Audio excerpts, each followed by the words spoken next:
വിശ്വാസം നമ്മുടെ ജീവിതത്തിൻ്റെ പ്രാതികൂല്യങ്ങളുമായി യേശുവിനോട് ഏകദാനപ്പെടാനുള്ള ഒരു ആർജവത്വമാണ് വിശ്വാസം നൽകുന്നത്. ശ്രുതികട്ടെ ഹല്ലേലൂയ.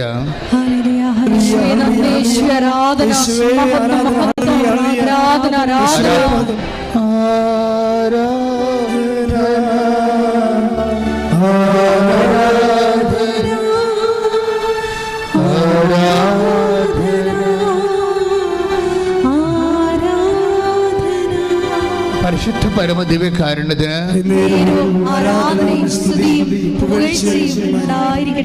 സാക്ഷ്യങ്ങൾ ഇപ്പോഴ് 6 സാക്ഷ്യങ്ങളാണ് നമ്മൾ ഇപ്പോഴും ഇന്നലെ മുതൽ അപ്പ് ചെയ്യാൻ തുടങ്ങിയിരിക്കുന്നത്. ക്യാപിറ്റൽ സാക്ഷ്യങ്ങളാണ്. അപ്പോൾ 6 സാക്ഷ്യങ്ങൾ ക്യാപിറ്റൽ സാക്ഷ്യം എന്ന് പറയുമ്പോൾ നമുക്കറിയാം, നമ്മൾ സാക്ഷ്യം സെലക്ട് ചെയ്യുമ്പോൾ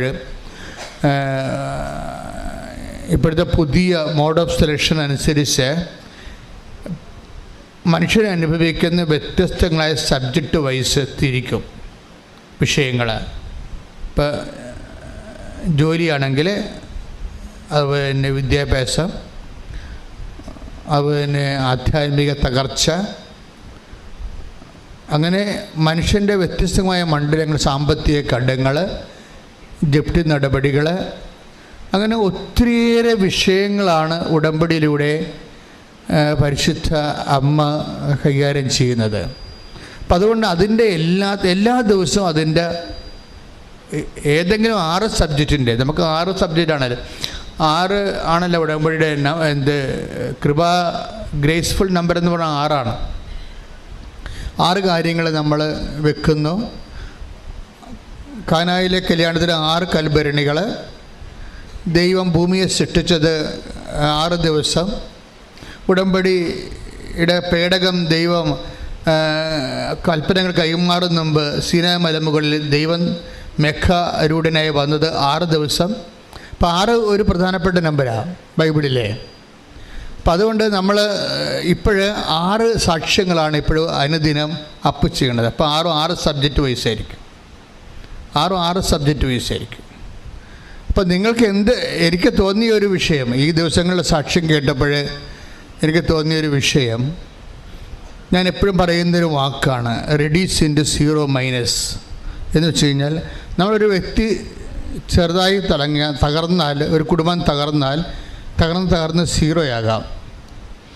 പക്ഷേ ചിലർ നമ്മൾ നോക്കുമ്പോൾ അവർ 0- പോകും, -1, -2, -3 എന്ന് പറഞ്ഞ് പോകും.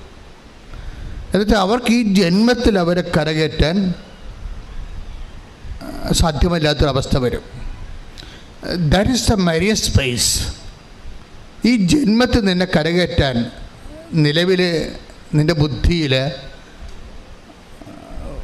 ഒരു പ്രൊവിഷൻ സാധ്യത കാണുന്നില്ലെങ്കിൽ നീ അതിനെ ഐഡൻറ്റിഫൈ ചെയ്യേണ്ടത് that is A Marian space എന്നാണ്. അമ്മ നേരിട്ട് സന്ദർശനം ചെയ്ത് നിന്നോട് ഡയറക്റ്റ് ഇൻട്രാക്ട് ചെയ്യുന്ന സ്ഥലങ്ങളാണ്. കാര്യം മറ്റെന്തെങ്കിലും സ്വാധീനങ്ങൾ, പഠനങ്ങൾ, കഴിവുകൾ, അതുപോലെ തന്നെ നിൻ്റെ സർട്ടിഫിക്കറ്റ് വാല്യൂ, അങ്ങനെ നീ റിലേ ചെയ്യുന്ന കുറേ കാര്യങ്ങളുണ്ട്. എപ്പോഴും നമ്മൾ ശ്രദ്ധിക്കേണ്ടത്, ഉടമ്പടിയിലേക്ക് വരുമ്പോൾ ഉടമ്പടിയെ ഫയറാക്കുന്നതിൻ്റെ പ്രധാനം എന്തിലാണ് നീ ആശ്രയം വെച്ചിരിക്കുന്നത് എനിക്കറിയാം. അങ്ങനെ ഒരു വചനമുണ്ട്, take the word of God. എന്തിലാണ് ഞാൻ ആശ്രയം വെച്ചിരിക്കുന്നത് എനിക്കറിയാം. ശ്രദ്ധിക്കട്ടെ മക്കളെ. ഹല്ലേലൂയ ഹല്ലേലൂയ ഹല്ലേലൂയ ഹല്ലേലൂയ. യേശുവേ നന്ദി. ഹല്ലേലൂയ ഹല്ലേലൂയ. യേശുവേ ആരാധന ആരാധന ആരാധന. ഹല്ലേലൂയ ഹല്ലേലൂയ ഹല്ലേലൂയ. യേശുവേ നന്ദി ആരാധന. തിമോത്തി 1:12. 2 തിമോത്തി 1:12. ഇക്കാരണത്താലാണ് ഞാൻ ഇപ്പോൾ ഇവയെല്ലാം സഹിക്കുന്നത്, ഞാൻ അതിൽ ലജ്ജിക്കുന്നില്ല. എന്തെന്നാൽ ആരിലാണ് ഞാൻ വിശ്വാസം അർപ്പിച്ചിരിക്കുന്നതെന്ന് എനിക്കറിയാം. ഇതുണ്ട്, ഒന്ന് ഏറ്റു പറഞ്ഞ്, ആരിലാണ് ഞാൻ വിശ്വാസം അർപ്പിച്ചിരിക്കുന്നതെന്ന് എനിക്കറിയാം. ആരിലായിരിക്കും? It is on a person, the person Jesus.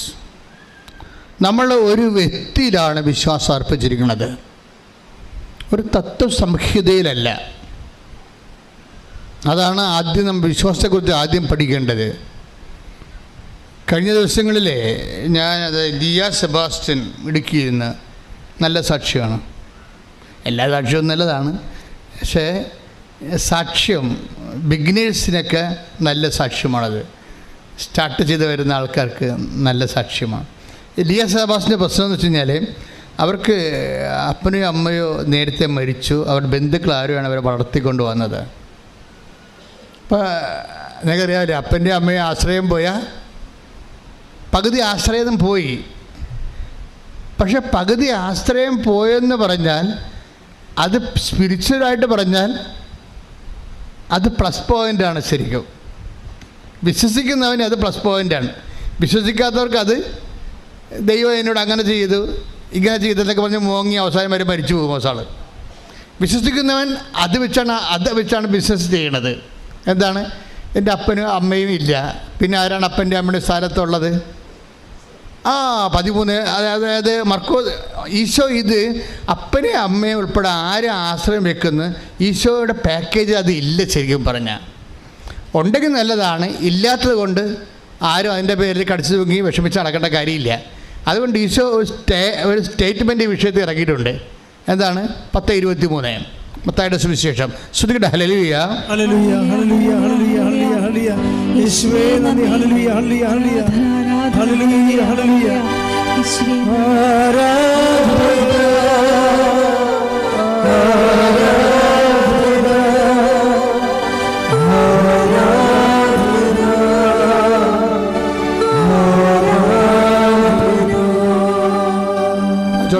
Mathai 23:9.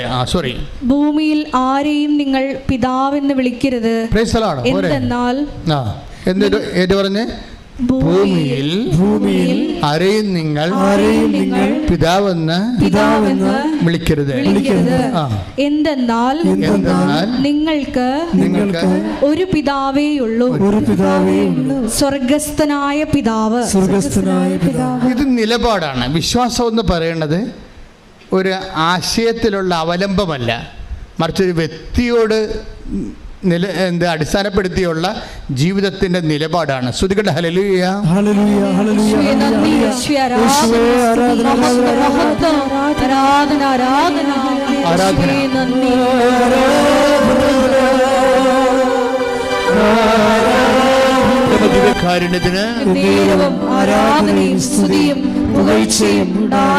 നമ്മൾ ആരാധിക്കുമ്പോൾ ദൈവത്തിന് മനസ്സിലാകണം. വേറെ ആർക്കും മനസ്സിലായില്ലെങ്കിൽ കുഴപ്പമില്ല. നമ്മൾ എല്ലാ മനസ്സോടും സർവശക്തിയോടും പൂർണ്ണ അറിവോടും സ്വാതന്ത്ര്യത്തോടും പൂർണ്ണ ഹൃദയത്തോടും കൂടിയാണ് ദൈവത്തെ ആരാധിക്കണമെന്ന്. അങ്ങനെ അതാണ് നമ്മൾ കളക്റ്റീവായിട്ട് വന്ന് ആരാധിക്കുമ്പോഴുണ്ടാകുന്ന ഗുണം. ഒരു പക്ഷേ വീട്ടിൽ നമ്മൾ ആരാധിക്കുമ്പോൾ ഇത്രയും സ്വരത്തിൽ ആരാധിക്കാമെന്ന് പരിധിയില്ല. ആരാധന അഭിഷേകമായി നൽകുമ്പോൾ ആരാധന സമൂഹത്തിൻ്റെ കൂടെ ചേർന്ന് നിന്നുകൊണ്ട് മനസ്സർപ്പിച്ചുകൊണ്ട് പരിശുദ്ധ അമ്മയുടെ കൂടെ സകല മലാഖന്മാരുടെ കൂടെ എല്ലാ വിശുദ്ധന്മാരുടെ കൂടെ കർത്താവിൻ്റെ തിരുസന്നിധിയിൽ ദൈവത്തെ അർഹമായ ആരാധന കരയേറ്റുന്ന സമയങ്ങളിൽ ശ്രുതികട്ടെ. ഹല്ലേലൂയ. നമ്മളുടെ ജീവിതത്തിൽ എപ്പോഴും ഈശോ അതിനോട് ചേർന്ന് വരാൻ പറ്റുന്നത് എന്തുകൊണ്ടാണ്? ആരെയും പിതാവെന്ന് വിളിക്കരുതെന്ന് പറയുമ്പോൾ നമ്മൾ അപ്പനെ പേര് വിളിക്കണമെന്നല്ല എൻ്റെ അർത്ഥം. അൾട്ടിമേറ്റായിട്ട് നിൻ്റെ അവലംബം ദൈവത്തിൽ മാത്രമായിരിക്കണം. നിൻ്റെ പൊന്ന്, പണം, ബന്ധം, സ്വന്തം, ഇതൊക്കെ ചില സമയത്ത് പ്രബടാന്നിങ്ങനെ വീഴണത് കാണാം. നീ ആശ്രയം വെച്ച് അവലംബം വെച്ച ആൾക്കാർ അവസാന നിമിഷം നിന്നെ ഇങ്ങനെ തള്ളിപ്പറയും. നീ ഒത്തിരി മനുഷ്യൻ്റെ എന്നോട് ചോദിക്കും what is A tragedy of life, എന്താ മനുഷ്യൻ്റെ ദുരന്തമെന്ന് ചോദിച്ചാൽ ഞാൻ ഉടനെ പറയും മനുഷ്യൻ്റെ അവലംബങ്ങളാണെന്ന് പറയും. മനുഷ്യൻ്റെ അവലംബങ്ങൾ ബന്ധമാകാം, സ്വന്തമാകാം, പൊന്നാകാം, പണമാകാം, പാർട്ടിയാകാം, പറമ്പാകാം, ഇങ്ങനെ കുറേ അവലംബങ്ങളുണ്ട്. ഈ അവലംബങ്ങളിലെല്ലാം നിൻ്റെ ക്ലച്ച് വിടുന്നതനുസരിച്ച് കൊണ്ട് നീ ദൈവത്തിൽ ഫുൾ സ്വിങ് ആയിട്ട് നിനക്ക് അവലംബം കിട്ടും. അതിനുവേണ്ടി നമ്മൾ തകർച്ച എന്നൊക്കെ പറയുന്നത് ശരിക്കും പറഞ്ഞാൽ ഉയർച്ചയാണ്. ആധ്യാത്മിക ജീവിതത്തിലെ നിങ്ങൾ തകർച്ചയെന്ന് പറയരുത്. തകർച്ചയെന്ന് പറയണത് ഇപ്പം നമുക്കറിയാം, ഗോതമ്പ് എന്ന് വെച്ച് കഴിഞ്ഞാൽ എന്താണത്? അത് ചൂടാണെന്ന് പറയും, അല്ലെ? ആയുർവേദക്കാരാണൊക്കെ പറയും അത് ചൂടാണെന്ന് പറയും. എന്താണ്? ഫലത്തിലത് ചൂടായത് കൊണ്ടാണ്. ഇതുപോലെ തന്നെയാണ് നമ്മൾ തകർച്ച എന്ന് പറഞ്ഞാൽ ആധ്യാത്മിക ജീവിതത്തിൽ അത് ഉയർച്ചയാണ്, അല്ലെങ്കിൽ കുതിപ്പിന്. കാര്യം നമ്മുടെ അവലംബങ്ങൾ മാറിയിട്ട് ദൈവത്തിൽ മാത്രം നമ്മൾ അവലംബം ചെയ്യാൻ പോകുന്നു. ബന്ധുക്കളാകാം, സ്വന്തപ്പെട്ടവരാകാം, ഇങ്ങനെയുള്ള അവലംബങ്ങൾ. ഇപ്പം നിങ്ങൾ ടെസ്റ്റ് ചെയ്ത് നോക്കണം ആരിലാണ് നിങ്ങളുടെ അവലംബമെന്ന്. ആരിലാണ്, ഇപ്പം തിമോത്തി എന്താ പറയണത്, ആരിലാണ് എൻ്റെ അവലംബമെന്ന് എനിക്കറിയാം, അത് ദൈവത്തിലാണ് എൻ്റെ അവലംബമെന്ന്. അപ്പോൾ ഓരോ തകർച്ച ഉണ്ടാകുന്നു. ഇപ്പം ആരോഗ്യം, അപ്പം നീ ആരോഗ്യം ചിലപ്പോൾ എപ്പോഴും എന്താ സംഭവിച്ചിരിക്കണമെന്ന് അറിയാമോ? നമുക്ക് ഈ യുദ്ധം നടക്കുമ്പോൾ അറിയാമല്ലോ, എല്ലായിടത്തും ബോംബൊന്നും വീഴത്തില്ല. ബോംബ് വീഴുന്ന എപ്പോഴും പാലം അതുപോലെയുള്ള മർമ്മപ്രധാനമായ സ്ഥലങ്ങളിലെ ബോംബ് വീഴത്തുള്ളൂ. അതായത് ഒരു രാജ്യത്തിൻ്റെ വികസനത്തിൻ്റെ ഇൻഫ്രാസ്ട്രക്ചറിൽ എപ്പോഴും ബോംബ് വീഴത്തുള്ളൂ. മിലിറ്ററി കൺവോയ് പോകുന്ന സ്ഥലങ്ങളിലൊക്കെ ബോംബ് വീഴും. ഇതുപോലെ നമ്മൾ അവലംബം വെച്ചിരിക്കുന്നതിലാണ് എപ്പോഴും എന്തെങ്കിലും തരത്തിലുള്ള തകർച്ച വരുമ്പോഴും നമ്മൾ തളർന്നു പോകത്തുള്ളൂ. പക്ഷേ അങ്ങനെ തളർന്ന ഒരു സ്ത്രീയാണ് ഈ ലിയ സെബാസ്റ്റ്യൻ.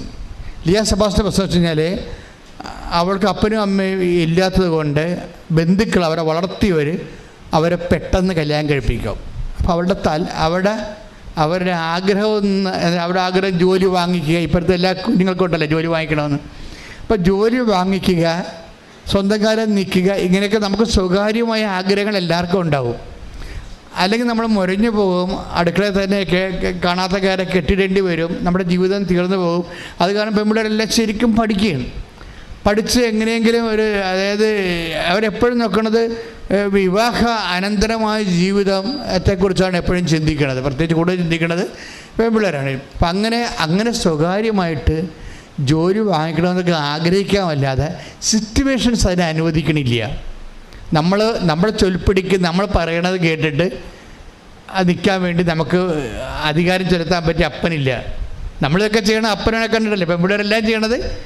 അപ്പൻ സ്ഥാനങ്ങളായി അമ്മ കയറി ഉടക്കിയാലും അപ്പൻ സ്ഥാനായിട്ട് നിൽക്കുന്നവർക്കറിയാം. കാര്യം അതാണ്, അവർക്ക് പെൺപിള്ളേരുടെ ആശ്രയം അപ്പന്മാരല്ലേ കൂടുതൽ, അമ്മമാർക്ക് അധികമില്ല. ആൺപിള്ളേർക്ക് ആശ്രയം അമ്മമാരാണ്. അപ്പോൾ അതുകൊണ്ട് അവർക്ക് ഒരു ആശ്രയമുണ്ട്. പക്ഷേ എനിക്ക് തോന്നുന്നു എൻ്റെ മക്കളെ നിങ്ങൾ ഓവറായിട്ട് അപ്പനായാലും പെൺപിള്ളേരായാലും ശരി, അപ്പനോടായാലും ശരി, ആൺപിള്ളേർ അമ്മയോടെ ശരി, അമിത ആശ്രയം വെക്കരുത്. നിങ്ങളുടെ ദുഃഖം ഉണ്ടാകാൻ പോണത് നിങ്ങൾ എന്തിൽ ആശ്രയം വെക്കുന്നു അതിൽ നിന്നായിരിക്കും വരാൻ പോണത്. ചിലപ്പോൾ അവർ നേരത്തെ മരിച്ചു പോയെന്ന് വരും. അപ്പോൾ അതുകൊണ്ട് അത്രയും പിന്നെ നമ്മൾ ഈ കോഞ്ഞാട്ടയായി നാണം കെട്ട് നാറി അവസാനം ദൈവത്തിൻ്റെ അടുത്ത് വരും. നിങ്ങൾ ആശ്രയം വെച്ചിരിക്കുന്ന ആളിൻ്റെ തട്ടും മുട്ടും കിട്ടിപ്പോയി കഴിഞ്ഞാൽ പിന്നെ നിങ്ങൾ ഒരു കാലത്ത് അവരുണ്ട്, ഇവരുണ്ട്, അങ്കിളുണ്ട്, ആനയുണ്ട്, ആൻറ്റിയുണ്ട് എന്നൊക്കെ പറഞ്ഞുകൊണ്ട് ഇരുന്നിട്ട് അവസാനം ഈ ആൾക്കാർ തന്നെ നിന്നെ കാല് വരുമ്പോൾ നാണം കെട്ടും നാണക്കല്ലും പറഞ്ഞ് നീ ദൈവത്തിൻ്റെ അടുത്ത് വരും. പക്ഷേ നിൻ്റെ മാർക്ക് കുറവായിരിക്കും. എന്താണ്? നിനക്ക് അവരുണ്ട്. ഇപ്പം നീ സബ്സ്റ്റിറ്റ്യൂട്ട് ചെയ്തിരിക്കുക, അവരില്ലാത്തത് കൊണ്ടാണ് നീ ദൈവത്തിൻ്റെ അടുത്ത് ഇപ്പോൾ വന്നിരിക്കുന്നത്. അപ്പോൾ നിൻ്റെ ക്വാളിറ്റി പോയി. ദൈവതിരുസന്നിധി ഗുണനിലവാരം കുറയാതിരിക്കാൻ ശ്രദ്ധിക്കണം. ദൈവതിരുസന്നിധിയിൽ ഗുണനിലവാരം കുറയാതിരിക്കാൻ ശ്രദ്ധിക്കണം. അതിനെന്ത് ചെയ്യണം? ആശ്രയം വെച്ചിരിക്കുന്നവർ ആരാണെന്ന് അറിയണം. Take the bed of read it again. ഞാൻ ആശ്രയം വെച്ചിരിക്കുന്നത് ആരിലാണെന്ന് അറിയാം. 2 തിമോത്തി 1:12. ഇക്കാരണത്താലാണ് ഞാനിപ്പോൾ ഇവയെല്ലാം സഹിക്കുന്നത്. ഞാൻ അതിൽ ലജ്ജിക്കുന്നില്ല. എന്തെന്നാൽ ആരിലാണ് ഞാൻ വിശ്വാസം അർപ്പിച്ചിരിക്കുന്നതെന്ന് എനിക്കറിയാം. അപ്പോഴേ ദൈവത്തിൽ വിശ്വാസം അർപ്പിച്ചാൽ എന്താ പറ്റണത്? ലജ്ജിക്കേണ്ടി വരത്തില്ല.